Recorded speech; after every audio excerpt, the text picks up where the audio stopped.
Okay, I've got here a old Jende Reed knife. This is I don't know, at least probably about 10 years old, I'd say. Definitely more than 6 years old, because that's when we switched over to the new model at least. So this is old, it's definitely been used. You can see it's been abused quite well. Looks like it's been sharpened flatly on both sides. So not old enough to be more than 10 years old, I'd say, because in the beginning we used a red or a blue X to denote regular 15K, and also on the back it would have been a 15K. So this is an original for sure.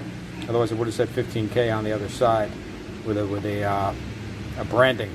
So just for comparison, this is a brand new off-the-shelf model of today. Handles are the same mostly, except now we're staining them.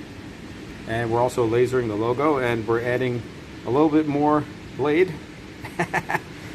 than what he has here. So you can see it's been brought down quite a bit so far. So yeah, on the other side again. So